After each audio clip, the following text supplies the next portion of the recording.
state to continue running the international drug trade while supporting the military-industrial complex in a policy of perpetual war. With Hillary prepared to confront both Russia and China as enemies, the deep state felt reassured that central bankers worldwide would continue to fund U.S. military adventures around the globe. Moreover, with Hillary as president, the deep state could be confident that 2009-like government bailouts would be readily available to keep from exploding the multi-trillion-dollar fiat currency debt bubble that imperils the global economy. With Hillary in the White House, central bankers were confident they could print as much fiat currency as was needed to continue funding perpetual military conflicts without worrying about the doubling of the U.S. national debt experienced during Obama's 8 years in office. Multinational corporations could anticipate the expansion of international trade deals without being concerned that Russia and China's competitive advantages would undercut the U.S. by providing readily available cheap labor to government-subsidized commercial operations. Globalists could look forward to continued open borders and a massive influx of Middle Eastern refugees as the U.S. rushed to the finish line of ending U.S. national sovereignty once and for all. The risk the deep state faced if Trump actually succeeded in winning the election was the exposure of 4 traitorous U.S. presidencies.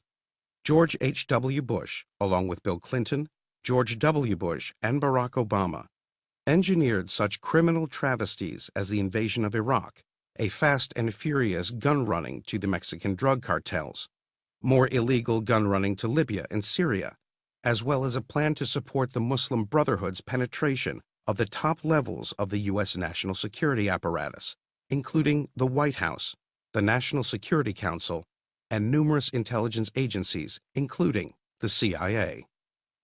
If Hillary had won, she would have completed the Obama administration's dictatorial decision to weaponize the federal bureaucracy. The losers would be patriots, clinging to their Bibles and their guns, dumb enough to believe even today in the U.S. Constitution and the freedoms our founding fathers bequeathed to all subsequent generations of Americans. With the willing complicity of globalists, central bankers, intelligence operatives, and military leaders around the world, Hillary planned to perpetuate the Clinton Foundation for decades to come as a vast criminal enterprise designed to enrich Bill, Hillary, Chelsea, and their descendants into perpetuity. As radical socialists in sympathy with Muslim radicals gained control of the Democratic Party, Hillary's 2016 presidential campaign championed a hard-left brand of identity politics. The goal of her anti-hate agenda was to undermine what is left of the American Republic. What Hillary and the hard-left ideology she embraced aimed to destroy was the Judeo-Christian ethics and the free enterprise principles that have been keys to the success of the American experiment. What is at stake today is not just the presidency of Donald J. Trump, but the very survival of a United States of America that allows the Constitution and our fundamental freedoms to continue for future generations. To kill the deep state, Donald J. Trump must defeat Robert Mueller's plan to remove him from office one way or the other, either by impeachment or by declaring him mentally unfit under the terms of the 25th Amendment. To save his presidency, Trump must expose a host of criminally cunning deep state political operatives as enemies to the Constitution, including John Brennan, Eric Holder, Loretta Lynch, James Comey, and Robert Mueller, as well as Barack Obama and Hillary Clinton. The NSA spying on the American people must end now. The CIA must finally be broken up into 1,000 pieces, as John F. Kennedy swore in a promise that cost him his life.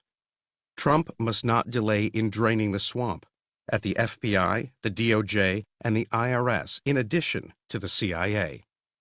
President Trump must end the deep state's control of the international drug trade, even if doing so requires legalizing a wide range of drugs that can be controlled as we control alcohol today. Under the past 4 presidencies, the United States has been the leading nation competing in the international arms trade. President Trump must make certain that no Secretary of State will ever repeat Hillary Clinton's secret plan to use the Department of State as a cover